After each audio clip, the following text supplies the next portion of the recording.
Hello coders, I hope you are coding well. In the previous video, we created a reservation entity and a repository in our Spring Boot application. And in today's video, we will create a reservation DTO with booking service. And after this, we will create post reservation API call in our Spring Boot application. So let's get started.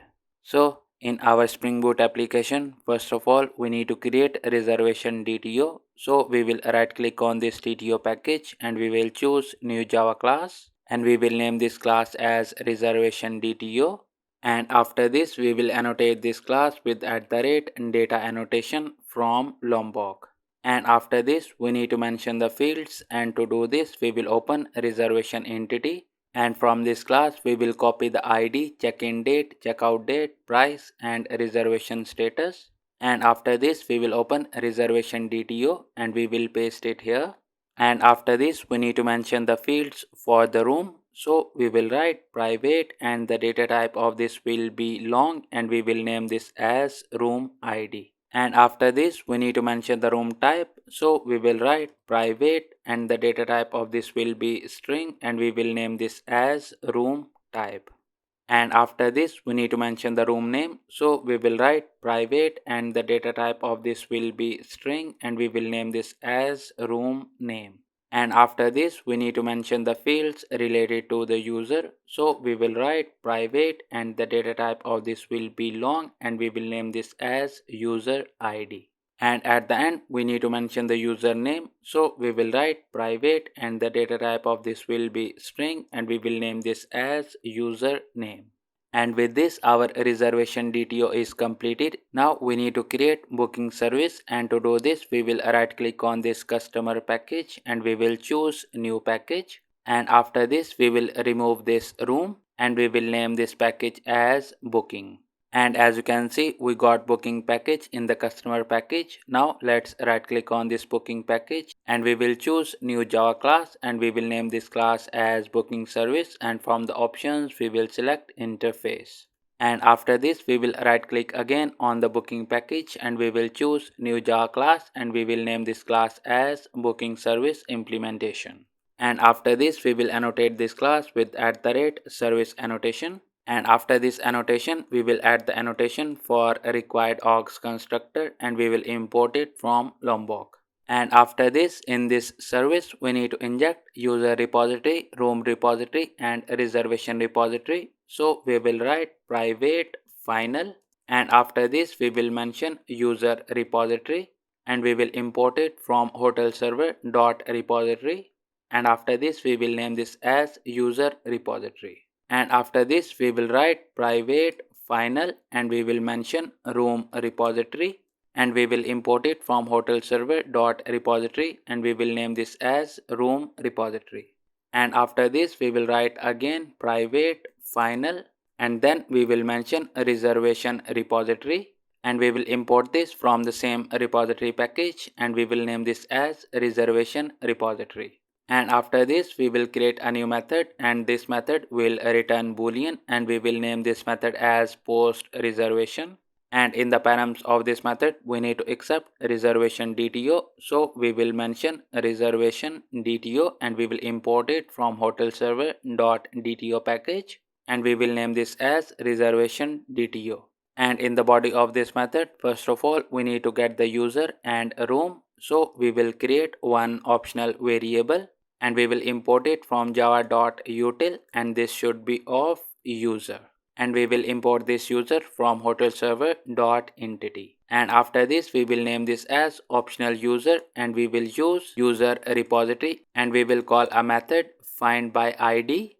And in the params, we need to pass the user ID. So we will use reservation DTO and we will call a method get user ID. And after this, we will create another optional variable of type room and we will import this from hotel server dot entity. And after this, we will name this as optional room and we will use room repository and we will call a method find by ID. And in the params, we need to pass the room ID. So we will use reservation DTO and we will call a method get room ID. And after this, we need to check the availability of our optional user and optional room. So we will write if condition, and in this we will use optional room and we will call a method is present, and after this we will use and we will use optional user and we will call same is present method, and if both of these are true then we can create a new reservation, otherwise we will write a return statement and we will return false from here.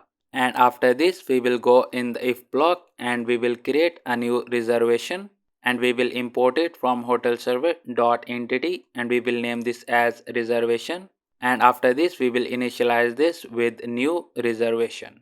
And after this we need to set the details in this reservation, and first of all we need to set the user and room. So we will use reservation and we will call a method set room, and in this we will pass optional room dot get, and after this we will again use reservation and we will call a method set user, and in this we will pass optional user dot get, and after this we need to set the check-in date and checkout date. So we will use reservation and we will call a method set check-in date, and in this we will pass reservation DTO and we will call a method get check-in date, and after this we will use reservation and we will call a method set checkout date, and in this we will pass reservation DTO dot get checkout date, and after this we need to set the reservation status. So we will use reservation and we will call a method set reservation status, and in this we will use reservation status enum and we will pass the value pending, and after this we need to set the days and price. So first of all we need to calculate the days from the check-in date and checkout date. So we will create a long variable and we will name this as days, and after this to calculate the date we will use chrono unit and we will import it from java.time.temporal, and after this we will call days, and after this we will call a method between, and in the params of this method we need to pass the check-in date and checkout date. So we will write reservation DTO and we will call a method get check-in date, and after this we will again use reservation DTO and we will call a method get checkout date, and after this we will use reservation and we will call a method set price, and in this we need to pass the calculated price, and first of all we need to get the per day price from the room, and then we will multiply this price with the number of days. So we will write optional room and we will call a method get, and after this we will call get price, and after this we will multiply this by the days, and after this we need to save this reservation. So we will use reservation repository and we will call a method save, and in the params of this method we will pass this reservation, and at the end we will write a return statement and we will return true from here. And with this our post reservation method is completed in booking service implementation. Now let's copy this, and after this we will open booking service and we will paste it here, and after this we will go back to the booking service implementation, and here we will write implements and we will mention booking service, and after this we need to create an endpoint to call this post reservation method. So we will go to the controller package, and in this we will right click on this customer package and we will choose new Java class and we will name this class as booking controller, and after this we will annotate this class with @rest controller annotation, and after this annotation we will add the annotation of a request mapping, and for the URL we will set /API/customer, and after this we will add another annotation of a required aux constructor from Lombok, and after this we need to inject booking service. So we will write private final and we will mention booking service and we will name this as booking service, and after this we will start writing a new method, and this method will return a response entity and we will import it from spring framework.http, and after this we will name this method as post booking, and after this we will mention @request body annotation, and after this we will mention reservation DTO and we will name this as reservation DTO, and after this in the body of this method we will create a boolean variable and we will name this variable as success, and after this we will use booking service and we will call a method post reservation, and in the params of this method we will pass reservation DTO. And after this we will write if condition, and in this we will check success, and if it is true then we will write a return statement and we will use response entity.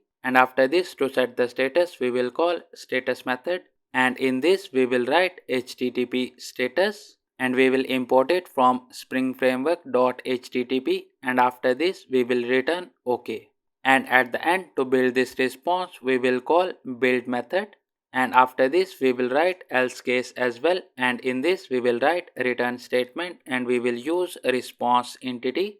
And after this we will call status method and we will use http status and we will return the value as not found. And at the end we will call build method, and at the end we will annotate this method with @post mapping annotation, and after this for the URL we will set /book.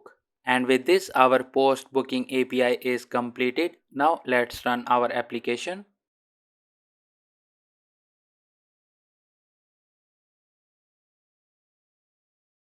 And as you can see, our application is up on port 8080 without any errors. And that's it for today's video. In the next video we will call this post booking API from our Angular application.